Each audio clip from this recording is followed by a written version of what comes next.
Hey everyone, good evening, welcome, and thank you for joining this session.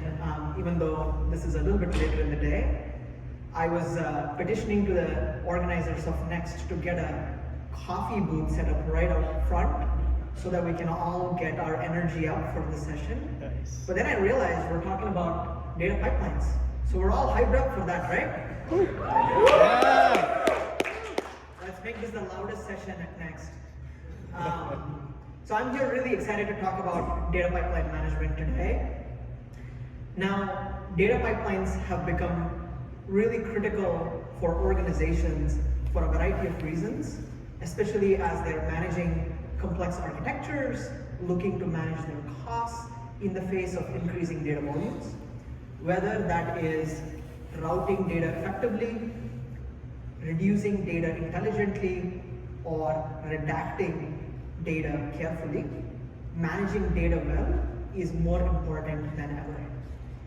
And today, I want to talk about why data pipeline management, or DPM, is important. But then I want to spend most of my time on how, which is how do we enable data pipeline management for Google SecOps customers through our partnership with Bindplane. And I'm really excited for all the capabilities that it unlocks us. And we'll do a little bit of a demo to make it all feel real. We say security data pipelines in the top there, but for those of you in the room who aren't security practitioners, don't worry, you don't have to leave the room right now. Data pipelines and the concept of managing them are applicable not just for security practitioners, they're applicable for a variety of use cases, whether that is IT, observability, or operations. So my name is Ketan. I am a group product manager on the Google SecOps product team. I manage all things related to data management as well as onboarding on the SecOps product. I'm joined by two of my colleagues here. One, John, whose last name John has told me I cannot pronounce. I've tried about 15 times. John is here joining us from Fortrea. Fortrea has been an active customer of SecOps. At Fortrea, John is the executive director for cybersecurity operations and engineering. In a previous career role, he was an incident response lead at Homeland Security. So he knows what he's talking about when it comes to this domain. And for the past couple of months, John has been giving the data pipeline management solution that we've built on Google SecOps a spin. And he's here to share his insights and his learnings and observations with us. So I'm really excited to have him here. And then we have Travis from our engineering team, also being a part of this talk. Travis is a part of, as I said, our engineering team, but he's one of our chief architects. So he's built Google SecOps, or Chronicle, from the ground up, from its earliest days. And so he knows all that is to know about our product. So I often say, if you have any questions, data pipelines or otherwise, Travis will be your go-to guy. So let's quickly get started. To get started here, we'll first talk about why we need data pipeline management.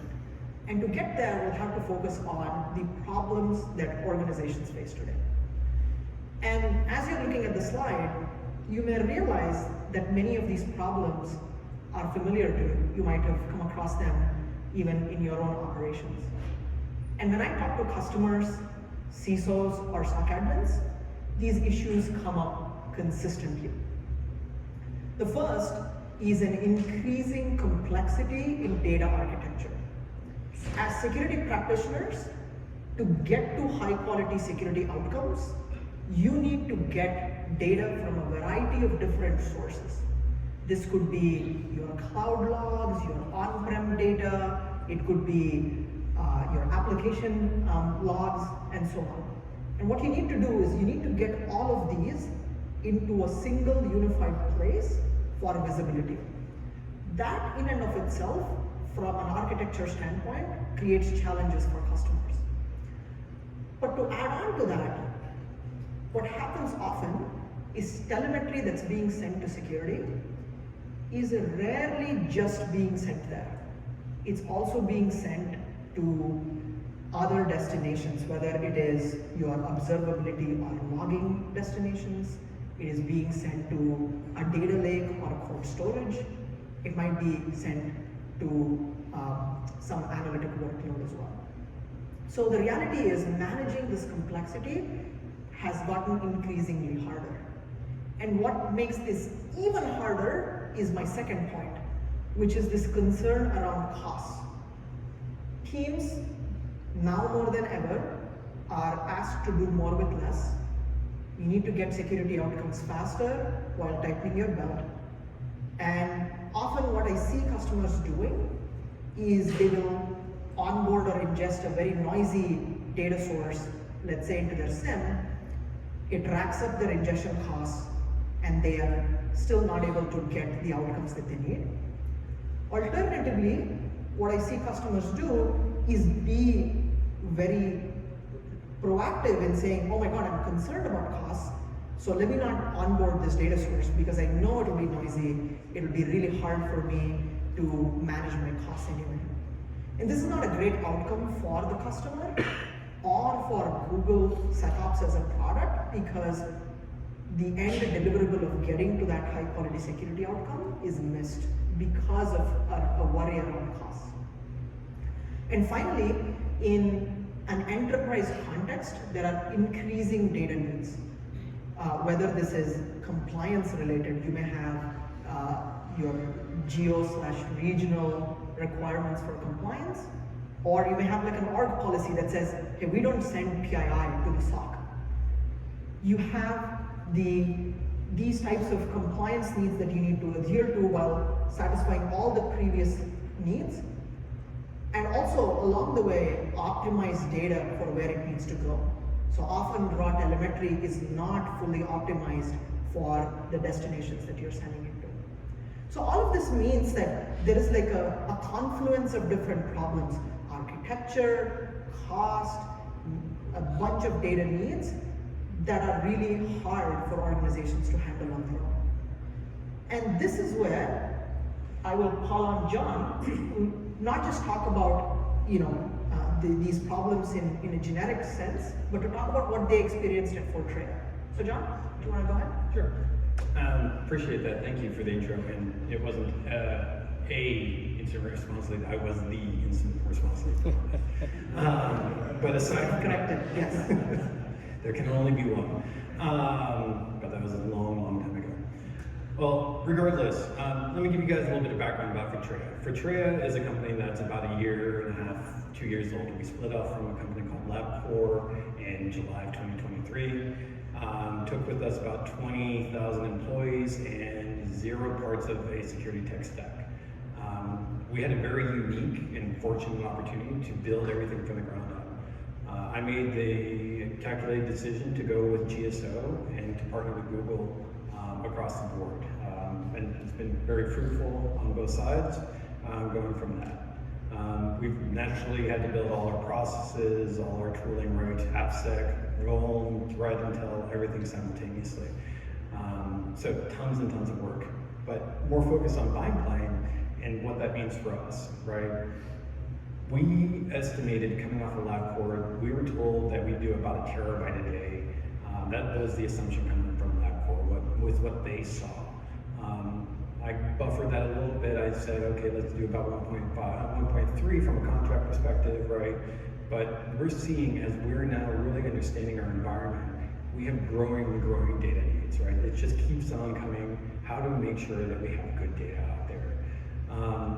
We also saw that the leading EDR suppliers really, they provide great assets when it comes down to the events, right?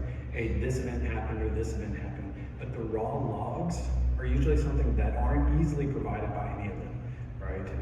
CrowdStrike, fantastic tool, but for me to get those raw logs through the CrowdStrike, I have to pay an extra license, which is not something that we want to do when we're a brand new company, all right? And especially if we have other opportunities and options to go about that.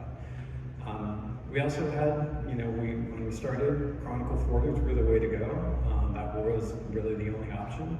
It limited our flexibility, really didn't give us a lot of movement across the board. And naturally, as I kind of already turned to, and I think everyone understands here, operational pressures from a cost perspective, right? Everyone here reports to someone. We are always told to find ways to save money. We had that exact same thing. And with the licensing here, the way this works, that I'll dive into later, right? This is a really big benefit for us. So, in the back. Great. So, I guess, thank you, John. What we're seeing is there's a lot of similarity between what we've been seeing at Google and I guess what our customers such as John have been seeing in their own environments. Not really surprising. So then that begs the question, well, what is the answer? Like, what do we do about it?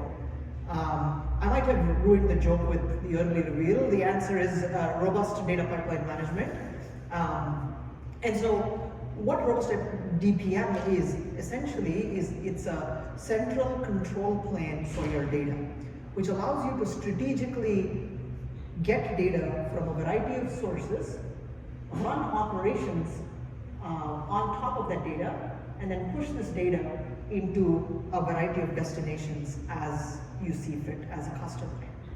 So what this really means is, in this case, you may have data originating from, as I said before, a variety of different sources or locations.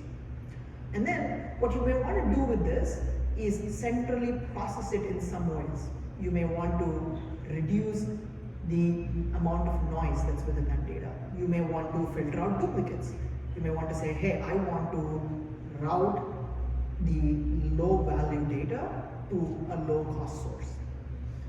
You may want to redact data, as John was alluding to earlier in terms of the problems that they were facing. Being able to redact PHI or PII information becomes really critical.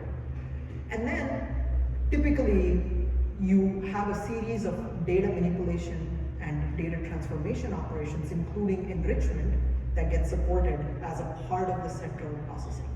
So things like geo or location enrichment, DNS lookups, anything that would make the data much more valuable and ready to go downstream. And once the data is readied up, you can now send this data to a variety of destinations, some of whom I've called that out. A typical example, obviously for the purposes of our talk here, is a security destination such as a SIEM. In our case, that would be Google SecOps. You may have an observability or a logging destination.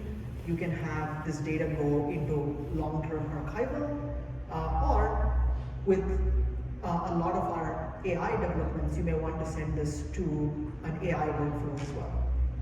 And so what DPM allows you to do is enable this full set of source, processing, and destination journey for the entirety of your data.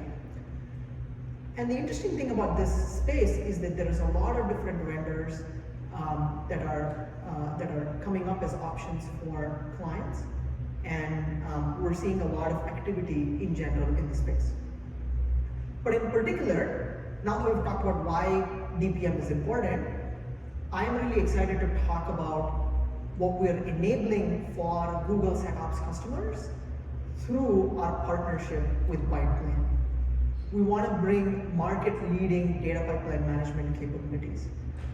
And you may be asking, for those who are unfamiliar, what is Bindplane? And Bindplane is essentially a data telemetry pipeline tool that is built on the Open Telemetry standard.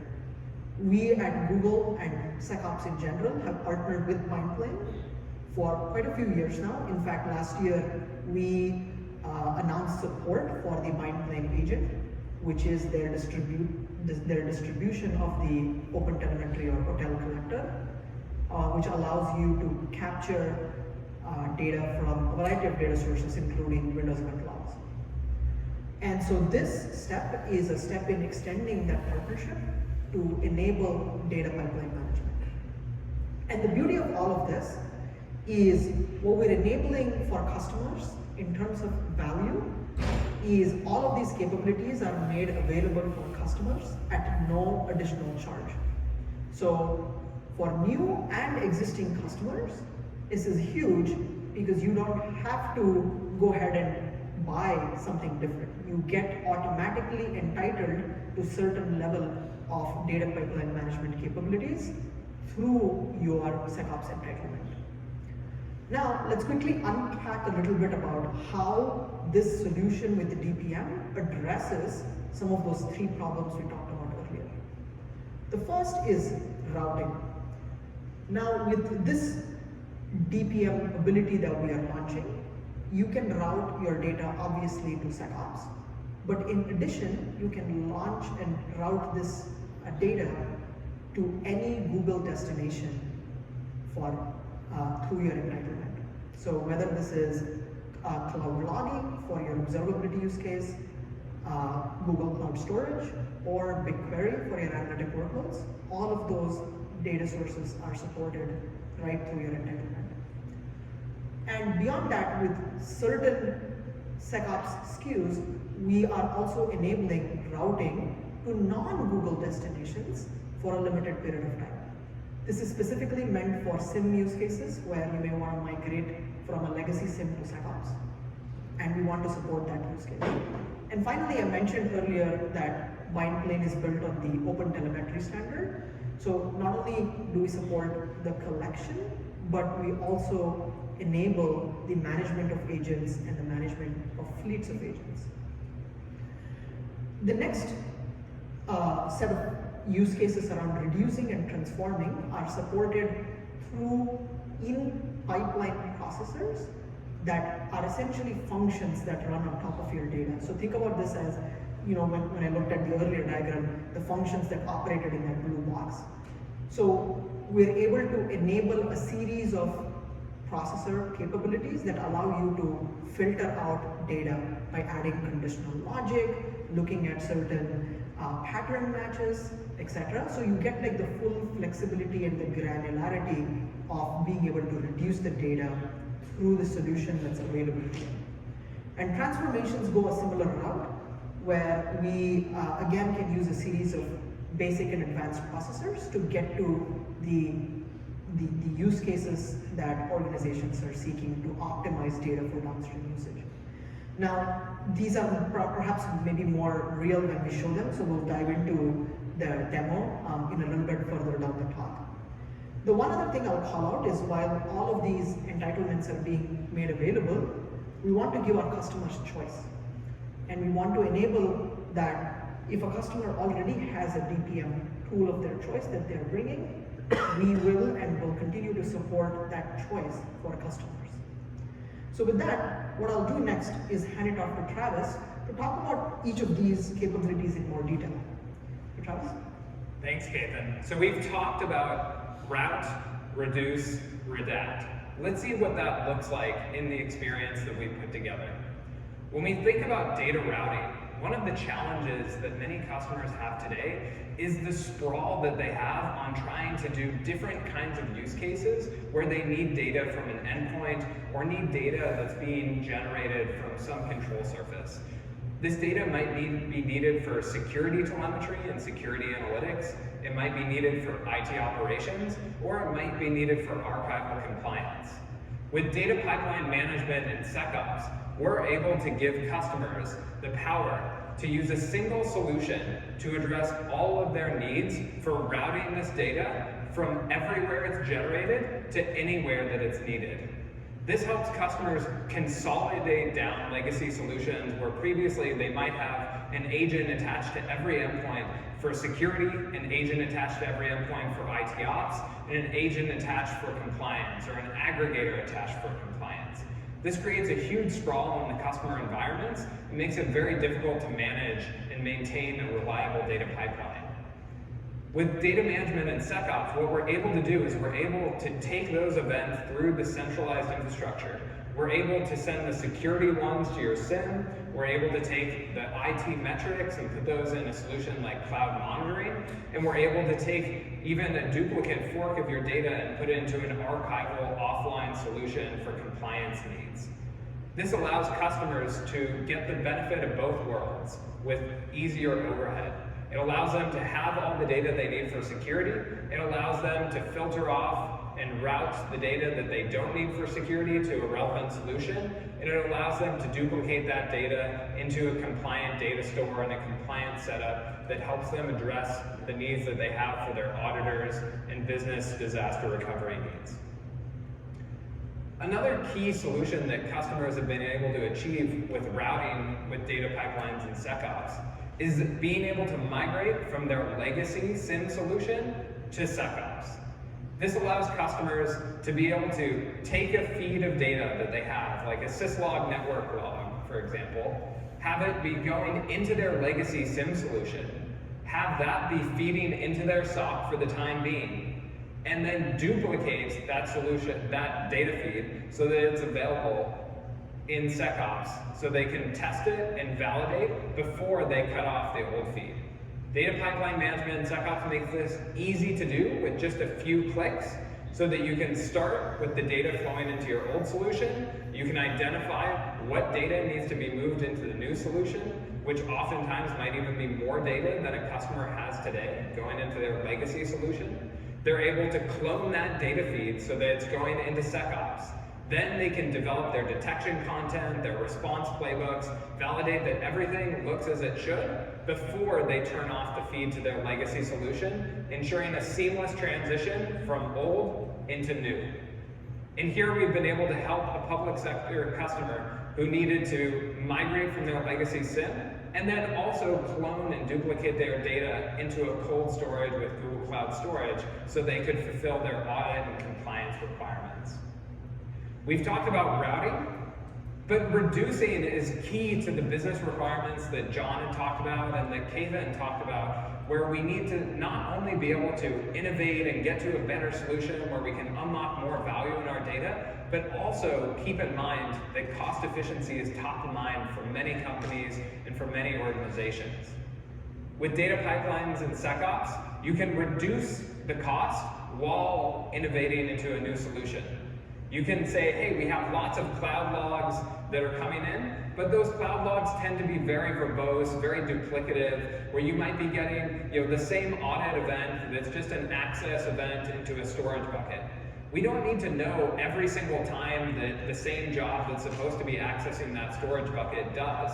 Instead, we might want to aggregate that together, turn it into a metric, compress down the amount of data that we need to send into our security solution, and summarize what's going on in our environment. That way we can reduce by even 100-fold or 1,000-fold the amount of data that we need to expose for our analytics and security and detection and response. You can also compress the data in flight so that verbose logs that are generated on an endpoint can be reduced down before they're sent into a solution like SecOps or before they're written into an object for cloud storage.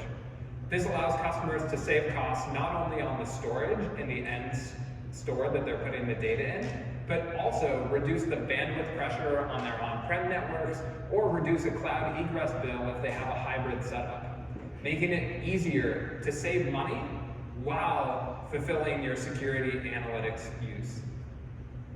For redaction, data pipelines and SecOps make it easy to satisfy complex compliance requirements, where an environment might need to be PCI or HIPAA compliant, but we don't want any credit card information to be leaving it, even though we want to centralize our logging solution. We might be pulling data for a credit card processing company from an on-prem data center, from another cloud provider, from GCP itself, and pulling all of that into SecOps. We don't want any credit card number to ever be able to move from that PCI compliant boundary into SecOps. And so with data pipeline management, customers are easily able to configure that they want to redact out key fields like credit card information, social security numbers, addresses, or sensitive IT fields like IP addresses, MAC addresses, and more. This allows customers to have the peace of mind that they're able to get the powerful data they need and the capabilities that are in SecOps with best-in-class threat intel and detection and response while maintaining their compliance posture. Beyond redaction, The data pipeline and SecOps solution is also able to offer transformation and enrichment features. This allows those same compliance customers to be able to address use cases like, hey, I have a virtual machine or I have a host that's generating some logs. I want to be able to tag that this is part of that PCI compliant environment. Or I want to be able to know which country did this data originate from, so that I can make sure that it's getting routed appropriately, that it's getting dropped if needed, and that it's always maintaining our compliance posture, our audit posture, and the guarantees that a company is making to their end users. This transformation also powers key use cases like being able to enrich IP addresses and annotate the data and mark it up in a flexible way that's easy for an operator, but powerful for an analyst. And so, what do we get out of this route, reduce, redact, and transform? We get accelerated time to value with our centralized solution. We get to reduce the overhead of having many legacy agents that were all kind of doing this crisscross of the IT agents were going to the IT ops solution, the security agents were going into the SIM. We had another solution that we were trying to put in for archival, and break this down into one single unified solution that's easier for customers to use. This consolidates their tooling, enables centralized and easy management, and facilitates outcomes like enterprise-grade compliance, addressing key needs like PCI or HIPAA compliance, or the data sovereignty needs that an environment might have. And most importantly, it's included out of the box, so it's easy for customers to adopt in a frictionless manner. And to talk a little bit more about that, we're going to talk about, with John, how Fortrea has been able to use data pipelines and SecOps to get to some of those outcomes. So in the start, I talked about the concerns and the issues as we kind of were building everything out, right?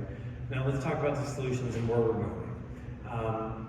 We've got a lot of stuff that we're doing, and one of the key use cases right with Route is we have a dev instance of GSO and we have a prod instance. Best practice, everyone wants to have that environment. When we onboard new log sources, we send it into our dev instance. This allows us to make sure that everything is parsing correctly, that we're identifying everything, that we've got a good data set before we move it into prod. That gives us that clean room effect as we're going into prod. On a reduce side, back to the EDR comment from before, we were able to bring in from our domain controllers all the Windows event logs. Everyone's going to have a little bit of difference of which event logs and codes that are really important to them, but the ones that we defined brought us down savings of about 33% of our data storage needs. That's a huge amount if you consider how critical data domain controllers are in the environment. It's really helped us out, really to pinpoint that, and we can literally pick one event code or not, right, or one event ID. Now, towards the future, we're still moving, we're moving at speed, we've got a lot of work to do. PHI, the PI, we're a clinical research organization. We deal with this data all the time. As we're onboarding applications that contain PHI and PI, this allows us to now make sure that my teams don't have to deal with any of that data, that it has no relevance to their ability to secure the enterprise. We really wanted to make sure that we had that clean separation of lines so that everyone is able to kind of work very efficiently, and we don't have any compliance issues down the road, because compliance is always there. And finally, with all those applications that we're onboarding, we've got somewhere in the realm of 180 still to do. We needed a way to kind of make that process a little bit easier and standardize it. This gives us a very fluid way to do that. It's really kind of going to streamline our onboarding process and dramatically cut down the time to implementation. That's really one of the things I'm looking forward to quite a bit. Cool. Thanks, John. So, just as John and his team tried out the DPM solution in SecOps, we had a few other customers go in for like an early trial run. And this was a comment from a product manager at a top 5 retailer that leveraged Bindplane and SecOps for their solution. And a few things that they noticed through their usage was that they were able to consolidate their tooling. So what Travis called out earlier, so they're able to standardize to a single pipeline, being able to simplify their architecture and standardize on open telemetry at the same time. They were able to get to accelerated time to value, which is the ability to move faster as a team and get to outcomes. And finally, where this all started, which is the ability to do more with less, and the ability to manage a scale that this specific client had while having fewer resources. So with that, enough talking. Let's do a quick demo. So why don't we pull up the demo here? Great. So now that we talked about how Bindplane can enable all of those capabilities across routing, reducing, and redaction, I'm going to go walk us through a few of these use cases. So to quickly orient everyone here, what we are looking at right now is the Bindplane console, where we are looking at a single pipeline where data from Windows events are being pushed to legacy SIM as a destination, as a very straightforward pipeline. So where we'll begin with is that SIM migration use case that Travis talked about earlier. So what we want to do is, let's imagine that for this instance, we want to move away from this legacy SIM and make SecOps our SIM of choice. So what I would do then is I would click Add Destination to pick the SecOps destination, which has been configured for the purposes of this demo. So the SecOps destination gets added to our pipeline, but it's not connected just yet.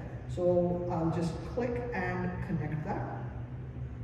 Now you'll notice that this is in a draft stage because it's still fully not committed. So I'll quickly hit rollout to roll out these changes.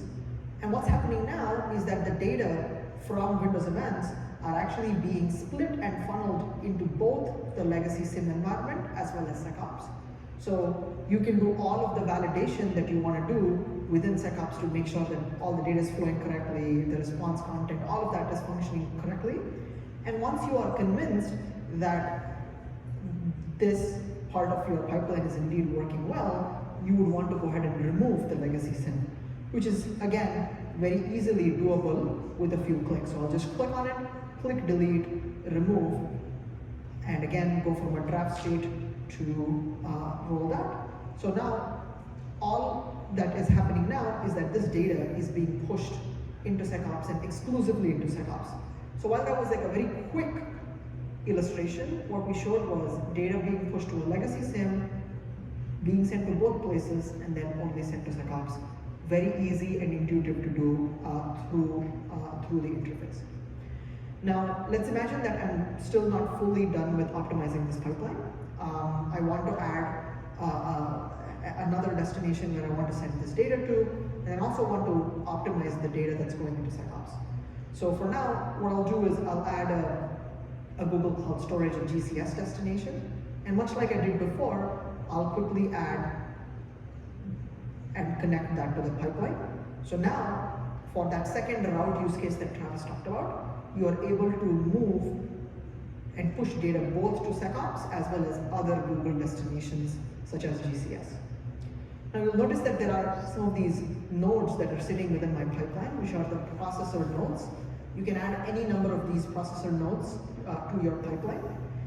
And we'll dive into that in just a second, but basically these allow you to add those processor functions that we've been talking about that allow you to do those operations on your data.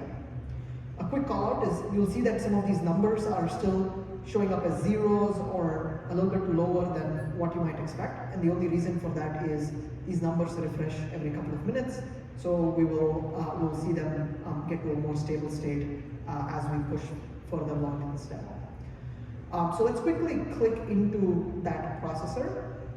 So what you'll see here, again to orient everyone, is a 3-section layout. On the left-hand side, you are seeing all the raw data that's coming in. In the central section, you have the ability to add processors, and on the right-hand side, you will see a live real-time preview of the changes you are making. The good thing about the live real-time preview is that you don't necessarily need to make changes into production and commit them. You can sort of test and learn as you will as you go ahead and add these processors. So let's just go ahead and add a processor. So now you'll see that we have a whole bunch of processors that are available for customers. So from a whole bunch of operations across filter and reduce, parse, transform, and so on. So a whole bunch of operations available. But beyond that, instead of adding a single processor, what I'll do is I'll add a processor bundle. Now, processor bundles are essentially stacks of processors configured to operate together for a specific use case. So here, we've created a Windows Event Log processing bundle. So John, do you want to talk a little bit more about this specific bundle since you worked on it quite a bit? Sure. So this is something that we did in collaboration between Google, Bindplane, my team, and my service provider, which is Accenture. We worked together and we really needed to find a way to really effectively bring down those Windows event logs, and that's what we did here. So we have two processors that we put in place. The first one is to extract the event ID out of the actual packet that's coming across. That gives us an attribute that we can then reference in the future.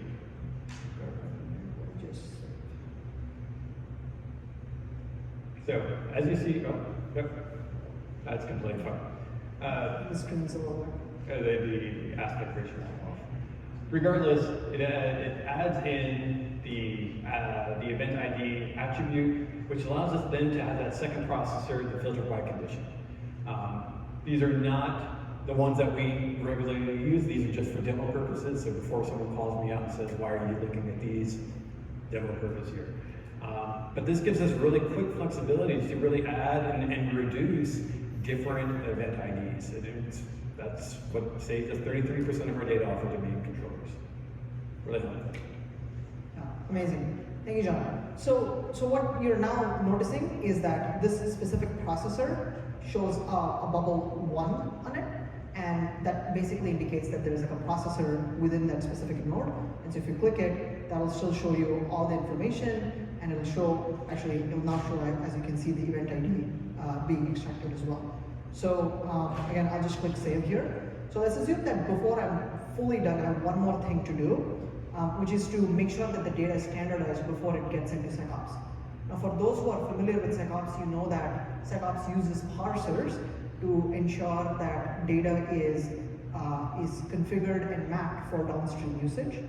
Now one of the things that gets enabled here through Bindplane is, I'm not sure how easy it is to see, but there's a little bit of a shimmer here because this processor recognizes that this data is being sent into SecOps as a destination, and it recommends a certain set of processors for me to add to make sure that this telemetry is fully optimized to go into SecOps. So I can quickly click and view one of them, which allows me to configure a log type. Now log types is how SecOps knows which parser to use. So since this is like Windows event logs, I'll just quickly update this to say WinEvt log and hit accept. So again, I should be able to quickly see that a new attribute gets added, which now means that SecOps is aware of how to leverage this data. Now, in this case, it's just like one single data source, but if there are multiple data sources coming as a stream, you can add conditional operations and so on. So I'll click save here, again, click rollout. And so what's happened now is we've done a few things. We've optimized this pipeline for the SecOps portion of it. You are trying to reduce the data, and now you're actually seeing that the data is fallen by about 11-ish%, which is this data is no longer being ingested into SecOps, so you're saving on that from a cost standpoint. You're optimizing it through the addition of the log types, but then an entirely separate copy, which is unfiltered, is being sent to cloud storage. So there you have like the routing, the reducing, and the transforming capabilities sort of like being demonstrated here. Now, we may want to quickly cover one last use case, which is the redaction use case that Travis talked about. So I'll quickly switch over to another pipeline where we have a simple pipeline from a syslog stream going into SecOps. we'll click this processor that I've already pre-set up, and you'll see for this case, the data coming in has a bunch of PII/sensitive information. So it has phone numbers, SSNs, IBAN numbers, and so on. So we've applied this mask-sensitive data processor, which we saw a screenshot of earlier. But simply with like some toggle capabilities, you can just toggle on and off the fields that you want to mask and redact from your data source. And so here you'll see, I guess my screen's a little bit zoomed in, but these data elements are already redacted. So again, very, very quick overview. That's just touching on the surface level of the capabilities here. But we quickly covered the 4 use cases: migration of a SIM, routing to different data sources, the reduction through filtering, transformations, as well as redactions, all through processors enabled. So we're really excited about this capability and are enabling this for our customers. So if you're excited or curious about this, feel free to come reach out to us, talk to us. But then let's quickly switch on to the slides to close out. So yeah, so now that we're done with the demo, I want to quickly talk about the entitlement of data pipeline features across our customers. So first and foremost, I'll call that out as that all of these capabilities are available for no additional charge. Current and new customers get entitled to these capabilities through their SecOps entitlement. But to quickly call this out, standard and enterprise customers of SecOps get entitled to the Bindplane for Google edition. What this means is, from a routing perspective, you can route the data to Google destinations. You can reduce the data through regex pattern matching, and you get access to some basic transform processors. With the SecOps Enterprise Plus license, you get the Enterprise Google edition of Bindplane, so a more advanced capability. And what that includes is it includes all that the Google edition includes, but on top of that, for routing, you get the ability to route to non-Google destination, a single non-Google destination for up to a year.